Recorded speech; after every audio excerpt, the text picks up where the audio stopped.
Hey, Beatrice Ndora here. How to deal with crisis in your healing abusive journey. Sharing from my own experiences, I would like to say that dealing with your crisis in your healing abusive journey, it is not easy. You need to be prepared for the times when unprepared feelings will show up. And when they show up, they are very overwhelming, pushing you to the verge of giving up. Knowing what to do in that moment is crucial. Let me mention that in this healing journey, there are times that it gets very difficult.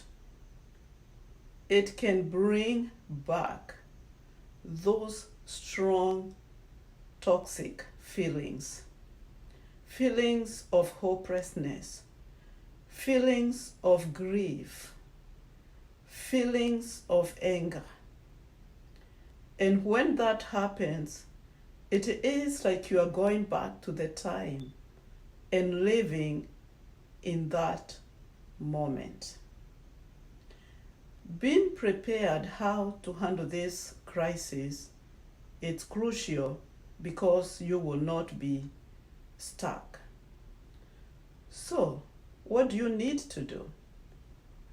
Last week, I did a video on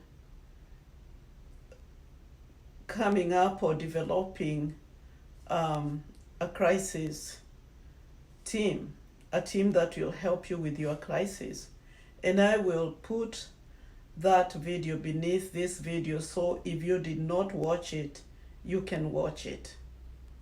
And one of the most important points that I brought up was the importance of having team members who can help you navigate this difficult journey.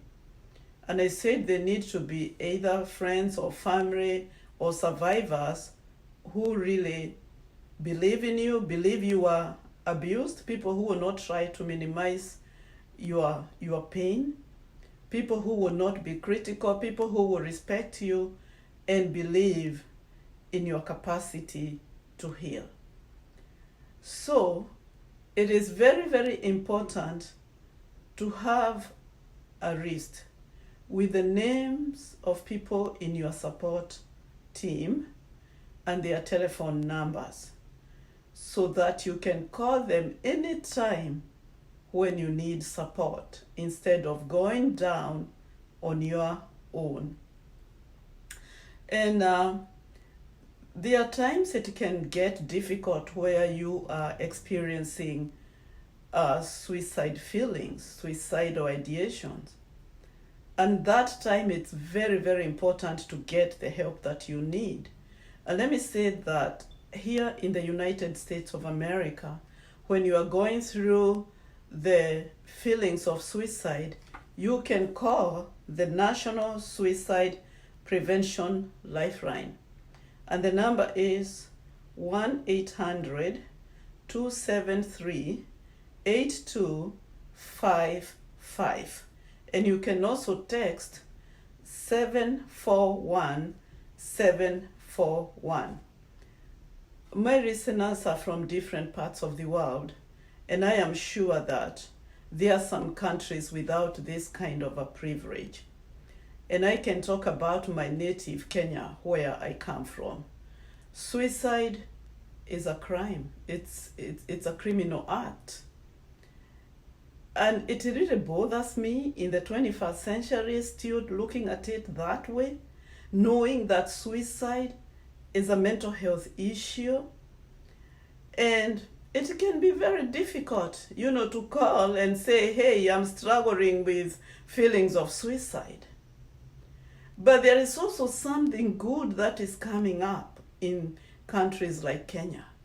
They are organizations that are coming up in supporting people who are struggling with mental health, who are struggling with abuse and suicidal ideation.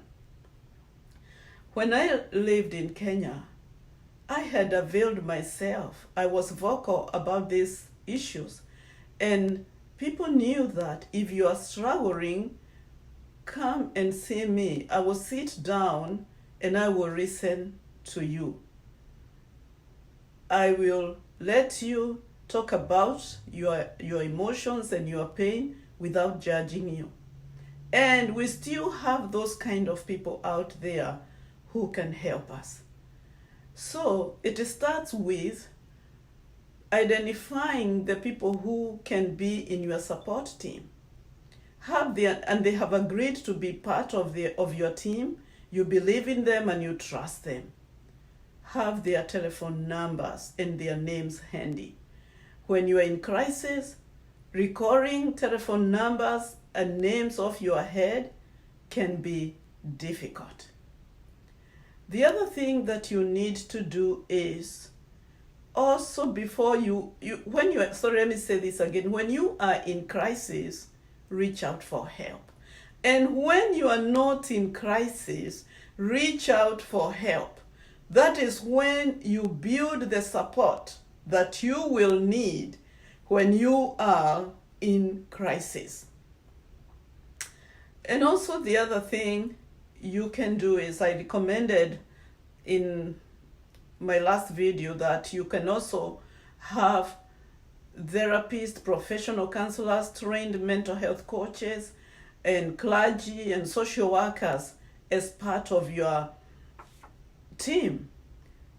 So I'm encouraging reaching out to the professionals for help, because when that time comes when you are really struggling, they are just a phone call away. Also, the spiritual support. I talked about having the clergy, people who can pray, people who believe in prayer, to be in your support team. When you are going through those crises, it's okay to pick up the phone and call a person who can pray with you, a person who can encourage you, a person who will listen to you reflectively and also listen to you quietly. Let me say this, there are other things you can do for yourself. Go for a walk, engage in any physical activities. It is very helpful in kicking out those huge emotions. You can take a shower. You can put your hands in cold water or in lukewarm water and just listen to that feel. It's a way of distracting yourself. You can also journal, or you can stand on the mirror and speak to yourself. There is hope. Do not give up. There is healing. It is hard work. It's not a straight line, but it is doable. Thank you very much for taking interest in my YouTube channel. I encourage you to subscribe